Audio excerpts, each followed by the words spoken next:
All right, so it's Sunday morning, December 20th, Sunday before Christmas. Lesson today, it's session 5 in the study guide, page 46, Luke chapter 2, verses 41 through 52. The title of the lesson today is Matured.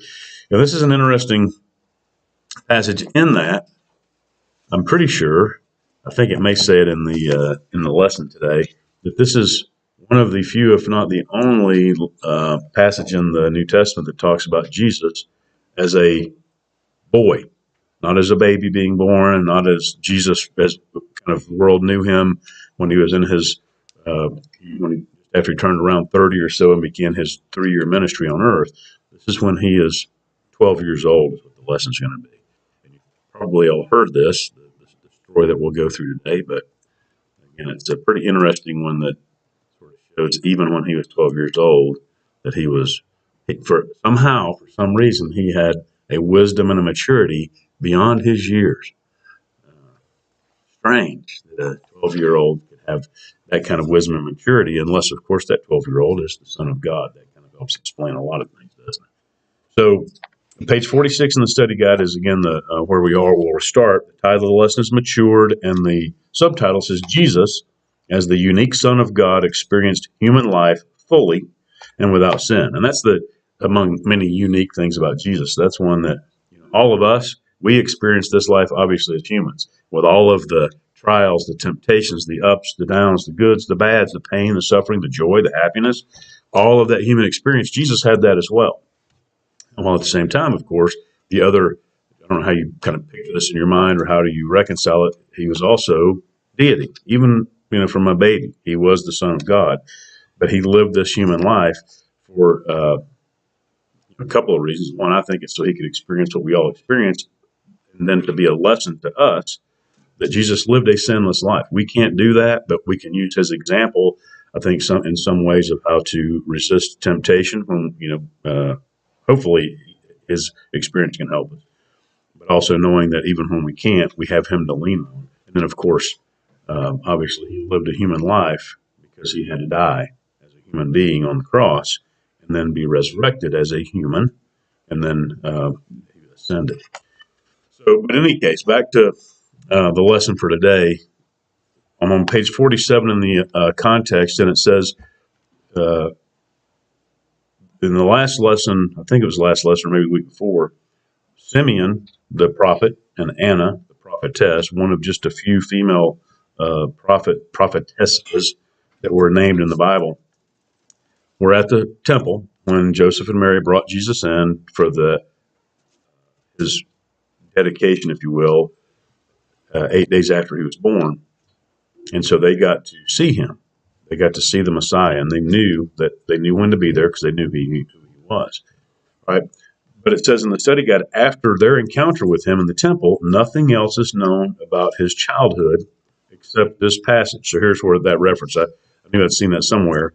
This passage that we're going to look at today, this is the only other passage in the Bible about his childhood. All right, so Joseph would have provided Jesus with the early elements of his education. So if you think about that, there was, I guess, although there were schools, there was a lot of homeschooling, and it wasn't necessarily classroom type learning. It says scholars are undecided whether Jesus would have had the opportunity to attend a synagogue school in Nazareth, as most of these types of schools were limited to Jerusalem in that day. So there may not have been formal schools in each little town. Like if you think about Henderson County, we've got public schools. I mean, I just think of the high schools and then the middle schools and the elementary schools that feed those. But just in Henderson County, of course, you've got Hendersonville High School, the city school. Right? I don't know if they're still a city school or not. West, east, north. I think that's all, right, that serve Henderson County. And then the middle schools and the elementary schools that feed into that. So just in our county, and I don't know how we compare to, say, Nazareth, but that's just the way, the modern world, and that's a good thing that we've progressed and school is available to all. Hopefully everyone, takes advantage of it, enjoys it, learns something, and it prepares them. And of course, in this day and time, you all are firsthand experience that it's really weird right now. Okay, but in any case, back then they don't know if Jesus would have had an opportunity to attend a synagogue school because they may not have been available. But it says as a child he would have learned to speak, read, and write Aramaic, which is a language that if you've ever seen, I don't know if y'all would have ever seen it, the movie The Passion of the Christ. That in that movie, the whole movie is the language is Aramaic, and it's got subtitles in it. You know, one day, y'all, you really should. Everybody needs, I think, needs to see that movie. Although the scene, you know, just before him being crucified is very brutal, but it gives you, I think, in my mind, a pretty accurate representation of what he suffered before he went on the cross. But in any case, it's all in Aramaic, which is kind of interesting. But that's true to what he would have learned. But also, along with learning to read, speak, and write Aramaic, he would have picked up Hebrew and Greek from its prevalence in society. And that probably seems, I don't know, you think about that? How many languages do you speak?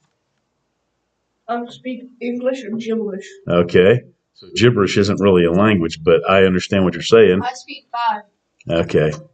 Stop lying. English? Uh-huh. That's it.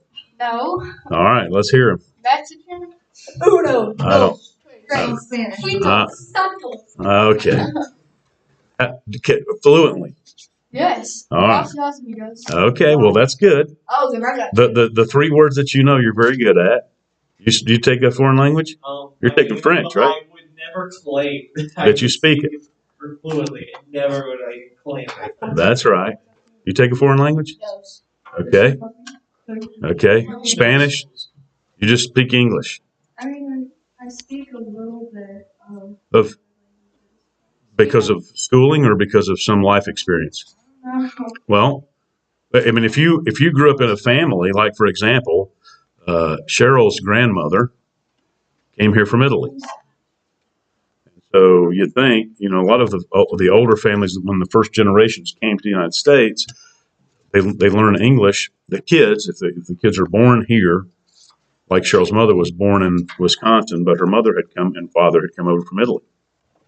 So in that family, in that household, until they learn to speak English, they have to speak some language. So by necessity, a lot of people learn to speak 2 languages because of that. In their family, in their family, what they did was they wanted to fully immerse themselves as Americans, and so they did not teach their kids a different language. They wanted them to grow up being American. So they didn't want them to know any of that. That's correct. They did not learn Italian, which is it's sad that they weren't able to learn that because that would have been a very natural way to learn it. But I understand the rationale, and it was back then. It was we're American. We are not Italian anymore. We're American. They were proud of that and they wanted to be here. So I understand it. Now let me contrast that with we've lived in a lot of places and visited lots of places. There are in every country that I've visited. I've been in a lot of them. There are a lot of people that speak their native language, but they also speak English. English is it's a international language, and for good reason, because the United States is a very influential country, right? So in a lot of places, they learn to speak English just so that they have the opportunity to do business, or maybe want to come here to go to school or whatever. But so it's very uncommon, actually, in my experience in Europe, particularly to find people that don't speak more than 1 language, and it may not just be English. Some people in Europe speak 2, 3 languages. I mean, a lot of Mexicans speak Spanish and English. Absolutely. Well, you're talking about ones that have moved here, Yes. of course, and a lot of people use their kids as sort of their translators, and just by the virtue of the children learning it in school or just to get along. Colleges will see that. Well, and they teach it back to parents. So the point of that was, so Jesus probably would have picked up some Hebrew and Greek, maybe, you know, as a human. He may have struggled with a foreign language just like we would. You know, I speak a little bit of Spanish, and that's about it. And I don't speak it conversationally. I can kind of understand some things. Who knows? Yes. Let's see. There you go. I know almost as much as you do. So anyway, all right. Now, it says his study of the Torah which is the Old Testament, what existed back then, would have been from the Sabbath services in the synagogue. Now, he certainly would have gone to synagogue with his parents, even if that wasn't where his school took place. Okay. Then the second part of it is, so that's sort of his learning. How did he learn the things that we kind of learn in school? If you think about being homeschooled, if Tyler were being homeschooled, he would probably, hopefully, be learning school subjects. Homeschool curriculum is geared towards, kind of the same subjects that you're taught in school. But at the same time, perhaps, I don't know, Dad, your grandfather teach you something about maybe to motivate you toward a trade. And I say that just because Rick, he kind of does all sorts of things carpentry wise, and that's obviously was Joseph's profession back then. So it says Jesus would have learned a trade from Joseph. Custom decreed that the eldest son follow the occupation of his father. So Jesus would have spent time in the carpentry shop. So that really was probably more of Jesus's education, was learning how a trade. Even though the angel told Joseph and Mary who Jesus was going to be, so they knew that he was divine, he was special, he still had to get on the earth as a human being, and so he needed a trade, right? So he would have learned from Joseph carpentry. Now, here's another interesting thing. Micah, when we're talking about your 16th birthday coming up in 3 years, so you're 13 now. I'm okay at math, but so you're 13 now. Well, this says when a Jewish boy turned 13, and I don't know if this is still the same. Historically, apparently it was. He was regarded as an adult at 13 years old. Hey, you want to be an adult. Well, that obviously does not apply in modern day America. About to get my car. But so anyway, a Jewish boy, when he turned 13, he was regarded as an adult. What that meant, a couple of things. The year before Jesus turned 13, and that's what this story is about, his parents brought him to the temple during Passover, and the ensuing events demonstrated that Jesus was the unique Son of God. So does everybody know what this story is about? When he was 12, what happened to him when he went to the temple? His parents went back home and apparently forgot him. Well, that's sad. Well, there could be reasons for it, and we'll get to that in a minute. Okay. I don't think it was they were poor parents. And we'll come to that in a minute. But that's what this is about. All right. So let's read the verses. I'm going to read 41 through 52 so you can see the story. All right. So starting in 41, it says, "Now his parents went to Jerusalem every year at the feast of the Passover." This was an annual event, Passover. So every year they were there. Verse 42, "And when he was 12 years old, they went up to Jerusalem after the custom of the feast. And when they had fulfilled the days," and Passover was a week-long festival, "when they had fulfilled the days, as they returned, the child Jesus tarried behind in Jerusalem. And Joseph and his mother knew not of it. But they, supposing him to have been in the company, went a day's journey, and they sought him among their kinsfolk and acquaintance. And when they found him not, they turned back again to Jerusalem, seeking him. And it came to pass that after 3 days they found him in the temple, sitting in the midst of the doctors, both hearing them and asking them questions. And all that heard him were astonished at his understanding and answers. And when they saw him, they were amazed. And his mother said unto him, Son, why hast thou thus dealt with us? Behold, thy father and I have sought thee sorrowing. And he said unto them, How is it that ye sought me? Wist ye not that I must be about my father's business?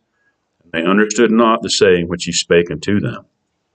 And he went down with them and came to Nazareth, and was subject unto them. But his mother kept all these things in her heart. And Jesus increased in wisdom and stature, and in favor with God and man." So that's that story. We've all heard about that. Looked like everybody was familiar with it. At 12 years old, when they went to the feast of the Passover, and when I say he got left behind, if you were paying attention to that, you saw that Jesus tarried behind. So that implies to me that was an intentional act of Jesus to stay behind. So it wasn't like his parents just forgot him. And we'll talk about how they could have maybe not noticed he was with them in a minute. All right. So here's CSB, and more in plain English, it talks about why they were there. And So as we get into the actual part of the lesson here, it says Passover was part of a 7-day feast called the Feast of Unleavened Bread, and there are three big. I don't know if holidays is the right word. 3 feasts or festivals that I'm aware of. Passover is obviously a very significant thing. Has everybody here seen the movie The Ten Commandments? Passover, the last plague of the 10, the angel of death came and took all the firstborn of Egypt. And he would have taken all the firstborn of the Jews too, except that, in order to prevent that, they put the blood of a lamb over on the doorposts and the lintel, which is over the top of the door. And that told the angel of death that was a believing Jewish family. And so the angel of death passed over that house. So literally, that's what Passover was. So they celebrated that. And it wasn't just being spared, it was a reminder of all that went on in Egypt, the plagues, the being taken out of Egypt, basically being delivered out of Egypt. Okay, so, but it says this would be the final year that he observed it as a child. Remember, at 13, they're considered a man. All right, so now, there's the verses 41 through 42. That's why he was there and where they were. Verse 43, after those days were over, as they were returning, the boy Jesus stayed behind in Jerusalem. So again, it looks like an intentional act, but his parents did not know it. And it says in the study guide, I'm on page 49, it says, as the caravan that included his parents left for Nazareth. So, when we talk about Joseph and Mary going to Bethlehem for the census or the taxes, you kind of wonder how and why did they get, or how did they get there? And always in my mind, did they walk? Did they ride a donkey? Because remember, it was about 90 miles from Nazareth, where they lived, to Bethlehem. That's a long journey. Think about if I told you you need to be in Charlotte for something, and by the way, you don't have a car. How are you going to get there? And how long is it? Yeah, no. You have no modern means of transportation. Oh, Okay, if you're rich enough to own a horse, there you go. What if you're poor? So either you walk, you ride a donkey if you have one or can borrow one, maybe a cart, or in this case, and this makes sense, and this kind of reminds me of if there were a lot of people going for the census, maybe there was a caravan. We said, hey, Heatherly family, you guys have a cart. We've got a little bit of food that we'll bring. The Reimer and Brevard family, you guys have one horse and one donkey. So maybe one of them can pull the cart. We'll use the donkey to pull the cart, and we'll let Micah and Hayden double up on the horses back. But anyway, so perhaps it was a caravan that took them there, right? So when it's time for the caravan, all these other people to leave, guess what? It's like if it's a bus that's taking you to school or on a vacation, when it's time for the bus and all the other 70 people that are on it to go, if one or two aren't there, hopefully they're noticed and you're waited for, but bus has got to go. We can't all wait, right? So just imagine in your mind this caravan, now it's time to go back home, all these people, and so they go. And the other part of it is, if it's the Osteens and the Brevards, the Reimers, the Heatherleys, the Powers, the Dillards, the Rogers, all of it. If all these families were involved in this, and they said, okay, all us adults, we don't want to ride in the cart with the kids because they're noisy and loud. So all of us adults are going to ride in this cart, and all the kids are going to be in this cart. And they say, Haley, you're in charge of making sure that we're all here. Okay. Maybe it was missed, especially since Jesus intentionally stayed behind for whatever reason. That's maybe why they didn't know he was there. So they left.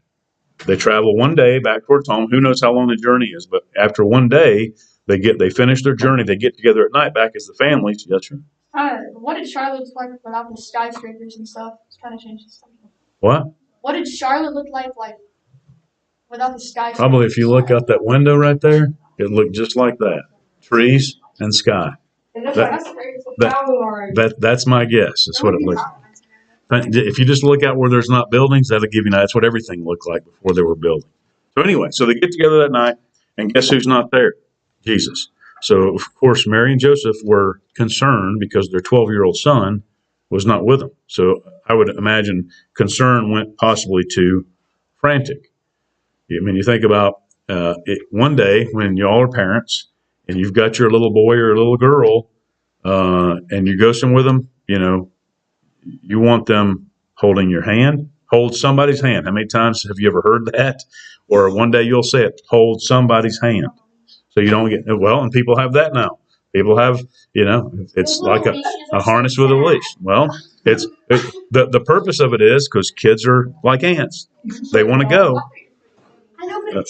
Well, so Jesus wasn't told hold somebody's hand, and they didn't have a leash for him. And so now the panic of a parent, if you can't find your child, especially in this day and time, because there's always been bad people, there's still bad people. Anyway, I can imagine that it was almost like a panic. Where's our son? Okay, so what's the first thing they do? They had traveled one day away. I don't know how they did it. If they said, "Hey, caravan, we got to go back," or if the people said, "You're on your own," they had to make the way back. But it took them a day to get back, right? And then apparently they searched for a day. It said after 3 days they found him. It wasn't 3 days of looking. It was, at least the way I interpreted it, 1 day out, 1 day back, and then they had to find him. Anyway, so there that kind of paints the picture. Well, when they found him, of course, where was he? Let's see. When they did find him, or when they did not find him, they returned to Jerusalem. That's in verse 45. Verse 46, after 3 days, they found him in the temple, sitting among the teachers. Now, in the CSB, it says teachers, and the King James, it said doctors. So these are the wise men, okay? Whatever their profession, whatever they call them, teachers, doctors, they were scholarly, okay? And so Jesus is sitting among them, listening to them and asking them questions. So it says in the study guide, Jesus was doing two things with the rabbis, and that's how it's interpreted here. First, he was listening. Jesus was listening to the discussions of the foremost scholars and authorities of the Hebrew scriptures of his day. Second, he was asking them questions. He was asking them questions.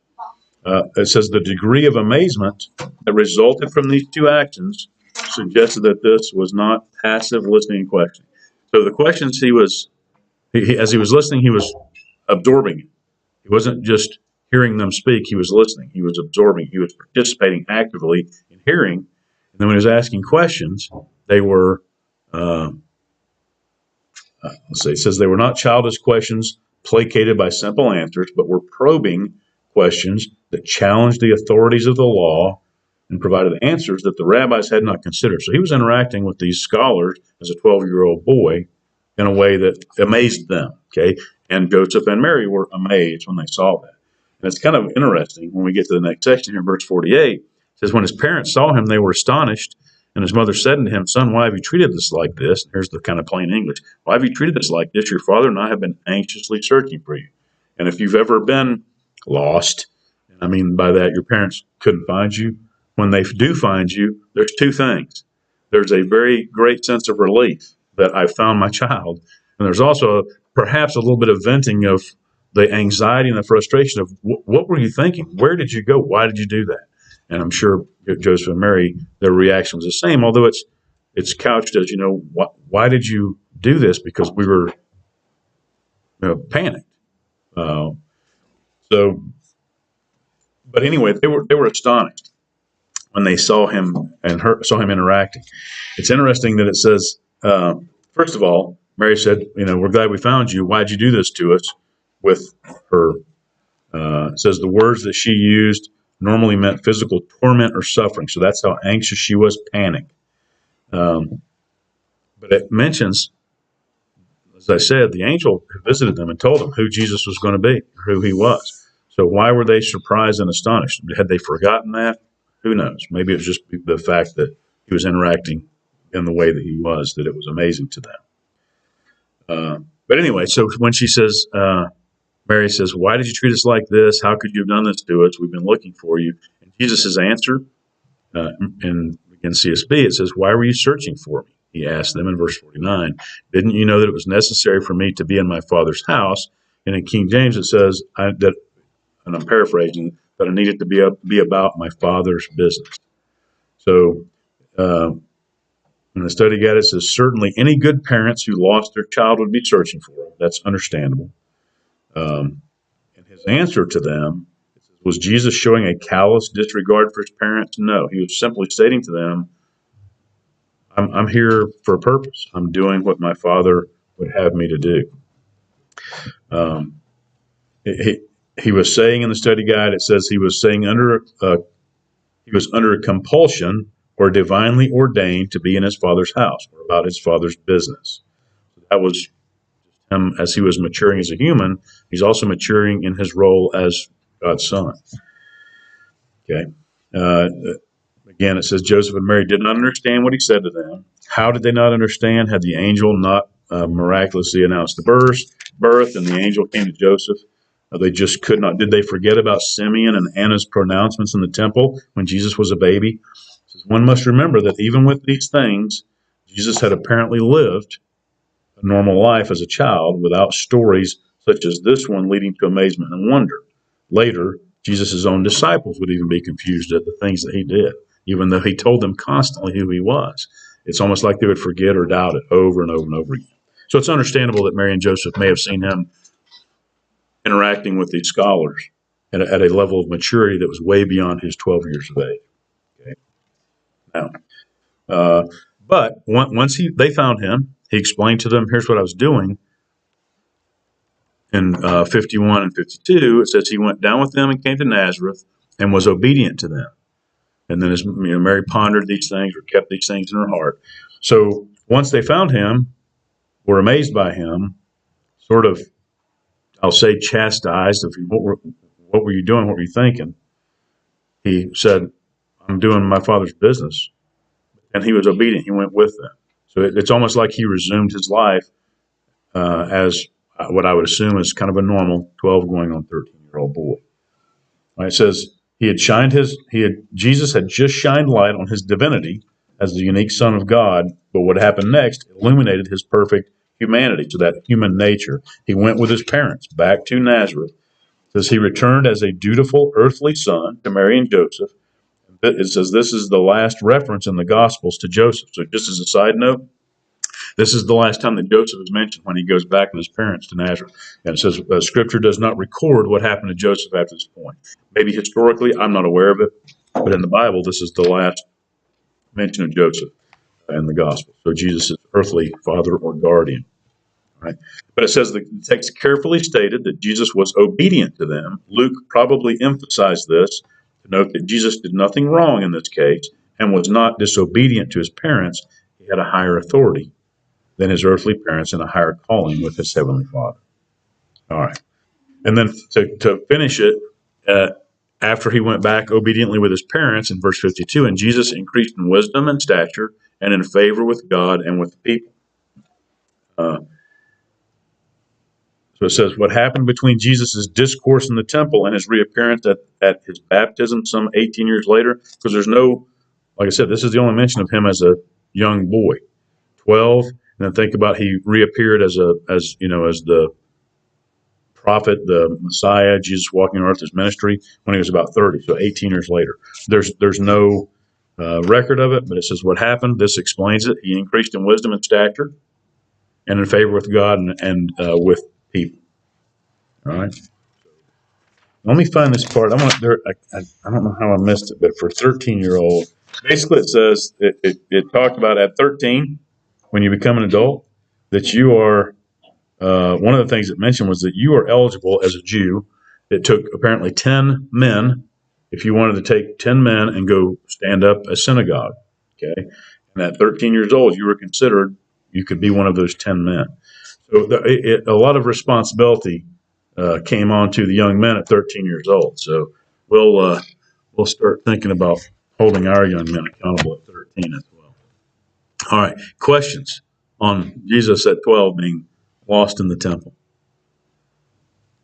All right, we'll close this for the day and be back next week. Do what?